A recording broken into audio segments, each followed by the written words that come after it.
Bro, yan na bro. Yeah!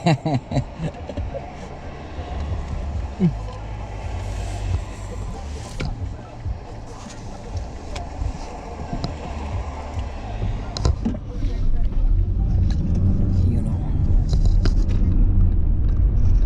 Ganda talaga buhay dito eh. No? Nakakapag ganto-ganto lang tayo. Buong Magaan. Pilipinas, napakaseryoso natin. Wala masyadong stress. Naisip ko kung nasa Pilipinas ako, ano kayang buhay ko? Siguro wala akong na-realize sa mga bagay-bagay kung nasa Pilipinas ako.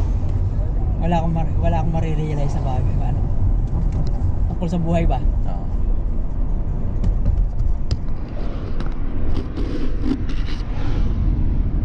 Pina-realize sa akin ng Panginoon yung ano ba, pagkakamali ko. Nare-realize dati yung mga bagay-bagay.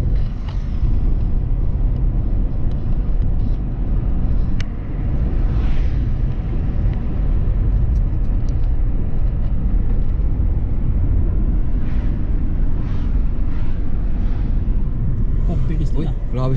Tindi na.